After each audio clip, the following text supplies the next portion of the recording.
आज हम लोग बात करने वाले हैं बीए पार्ट 1 हिस्ट्री ऑनर्स का जो मोस्ट इंपोर्टेंट ऑब्जेक्टिव क्वेश्चन के बारे में बात करेंगे। इससे पहले हम लोग 110 तक ऑब्जेक्टिव क्वेश्चन बहुत अच्छा से पढ़ लिए थे और समझ भी लिए थे, और इसके बाद हम लोग बात करेंगे ये वाला 111 नंबर ऑब्जेक्टिव क्वेश्चन। अगर इससे पहले ऑब्जेक्टिव क्वेश्चन देखना चाहते हैं तो लिंक डिस्क्रिप्शन में प्लेलिस्ट का है, या इसी चैनल पर प्लेलिस्ट में जाकर आप देख सकते हैं, प्लेलिस्ट में है वो पूरा, इससे पहले वाला वीडियो प्लेलिस्ट में है। तो चलिए हम लोग 111 नंबर क्वेश्चन देखते हैं। सर्व छत्रांतक की उपाधि किसने धारण किया था?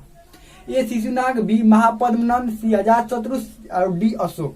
तो ये सर्व छत्रांतक उपाधि महापद्मनंद ने धारण किया था। अब सर्व छत्रांतक का मतलब क्या होता है? सर्व छत्रांतक का मतलब होता है क्षत्रियों का नाश करने वाला। यानी कौन क्षत्रियों का नाश करने वाला था? कौन था जो बहुत सारे क्षत्रियों का हराया था? तो कौन था? महापद्मनंद। ये किस वंश की स्थापना किया था? इसने नंद वंश की स्थापना किया था। ध्यान रखिएगा, महापद्मनंद ने नंद वंश का स्थापना किया था। इसके बाद वाला राजा धनानंद था, और धनानंद को किसने हराया था? चंद्रगुप्त मौर्य ने। उसके बाद किस वंश की स्थापना किया था? मौर्य वंश की स्थापना किया था। ध्यान रखिएगा इस बात को। चलिए आगे बढ़ते हैं। रथ, मूसल और महाशिलाकंटक किसके द्वारा युद्ध में प्रयोग किया गया था? ये रथ, मूसल और महाशिलाकंटक किसके द्वारा युद्ध में प्रयोग किया गया था? ए बिंबिसार, बी अजातशत्रु, सी अशोक और डी बिंदुसार।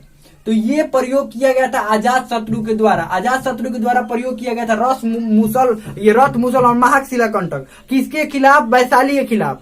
ये आपको पता है कि ये जीतना चाहता था वैशाली को। ये बिंबिसार वैशाली को जीतना चाहता था लेकिन जीत नहीं पाया था। लेकिन इसका बेटा जो अजातशत्रु हुआ उसने वैशाली को जीत लिया।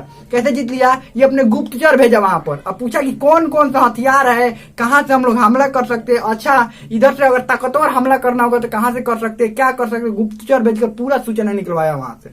निकलवाने के बाद इधर से बढ़िया बढ़िया हथियार बना। देखिए ये रथ मूसल क्या होता है?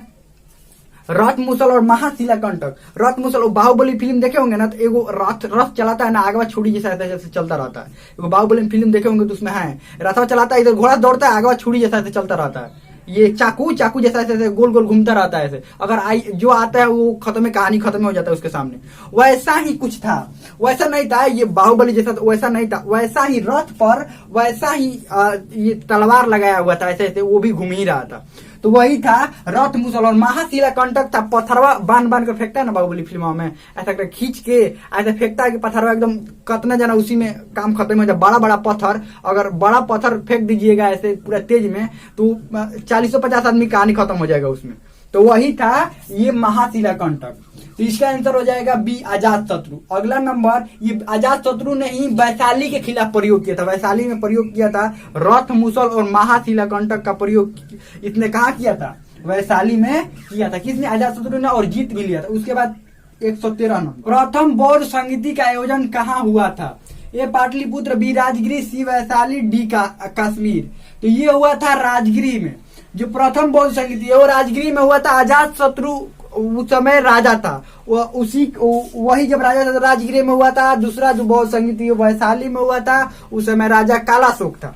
तीसरी बौद्ध संगीति पाटलिपुत्र में हुआ था, उस समय राजा था अशोक, सम्राट था उस समय अशोक। और चौथी बौद्ध संगीति हुई थी कश्मीर में, उस समय राजा कनिष्क था। ध्यान से एक बार और समझ लीजिए। पहला हुआ था राजगिरी में जिस समय राजा था अजातशत्रु, दूसरा हुआ था वैशाली में जिस समय राजा था कालाशोक, तीसरा हुआ था पाटलिपुत्र में जिस समय राजा था अशोक, और चौथा हुआ था कश्मीर में जिस समय राजा था कनिष्क। आगे बढ़ते हैं 114 नंबर, पाटलिपुत्र नगर की स्थापना किसने किया था? पाटलिपुत्र जो नगर है, जो अभी पाटलिपुत्र नगर है यानी कि पटना, उसकी स्थापना किसने किया था? पाटलिपुत्र की स्थापना किसने किया था?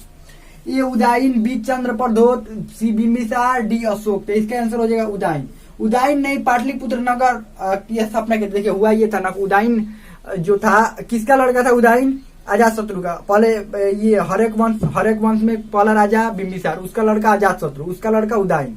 तो ये जो बिंबिसार ने अपनी राजधानी राजगिरी बनवाई थी, ठीक है, आप लोग को पता है राजगिरी बनवाया था। फिर उसके बाद अजातशत्रु ने भी अपना राजधानी राजगिरी रखा। लेकिन उदयन बोल रहा, मतलब वो अपना मंत्रियों से बोलने लगा कि देखिए हमारा जो साम्राज्य विस्तार हो गया है, इसलिए इस राजधानी को राजगिरी से उठाकर कहाँ लेकर जाया जाए? पाटलिपुत्र में लेकर जाया जाए। तो ये एक अब नगर वहां पर बनाना पड़ेगा ना। ये गंगा के किनारे ही था पाटलिपुत्र। तो वहां पर बोला गया कि एक नगर बनाइए। तो नगर का क्या नाम रखा गया? पाटलिपुत्र, उसको कुसुमपुर भी बोलते हैं, ध्यान रखिएगा, पाटलिपुत्र कुसुमपुर। और इसी ने नगर बसाया और वहीं पर अपना राजधानी बना दिया, किसने? उदयन ने। ध्यान रखिएगा, आगे बढ़ते हैं। 115 बराबर की पहाड़ी पर कितने गुफाएं हैं? जो बराबर की पहाड़ी है उस पर कितनी गुफाएं हैं? A8, B4, C9 और D6। तो आप लोग को पता भी होगा कि बराबर की गुफाओं में बराबर की जो पहाड़ी है उसमें कितनी गुफाएं हैं? आंसर हो जाएगा 4। अब कौन कौन सी गुफाएं हैं ये भी आप लोगों को पता होगी, कौन कौन सी गुफाएं हैं। जो पहला गुफा है वो है लोमस ऋषि, और दूसरा है कर्ण चोपर, तीसरा है सुदामा गुफा, और चौथा है विश्व झोपड़ी। 4 गुफाएं हैं जो कि बराबर की पहाड़ियों में 4 गुफाओं का निर्माण किसने करवाया था? हाँ, निर्माण किसने करवाया था इन गुफाओं का? अशोक ने करवाया था। अशोक कौन था? ये मौर्य वंश का तीसरा राजा था। मौर्य वंश का पहला राजा कौन था? चंद्रगुप्त मौर्य, दूसरा बिंदुसार, उसका लड़का अशोक। आगे बढ़ते हैं।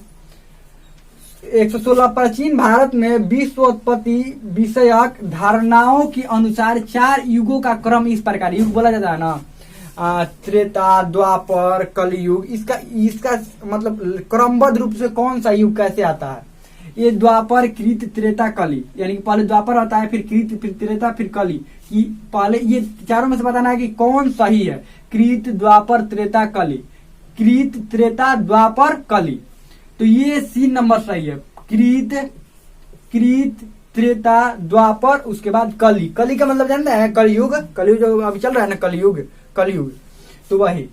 आगे बढ़ते हैं। 117 नंबर, निम्नलिखित में से किस शैलकृत गुफा में 11 सिरों का बोधिसत्व का आंकन मिलता है? ए अजंता, बी एलोरा, सी कन्हेरी, डी कारले। इसका आंसर हो जाएगा कन्हेरी। कन्हेरी की जो कन्हेरी के शैल गुफा में 11 सिरों का बोधिसत्व का आंकन मिलता है कन्हेरी में, ध्यान रखिएगा।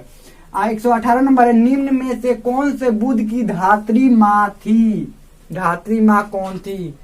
तो ये ए पूर्णा, बी गजलक्ष्मी, सी माया और डी गौतमी। तो कौन थी? गौतमी इनकी मौसी थी, जिन्होंने इनको बड़ा किया था, पाल पोस कर। कौन बड़ा किया था? इनकी मौसी गौतमी ने किया था।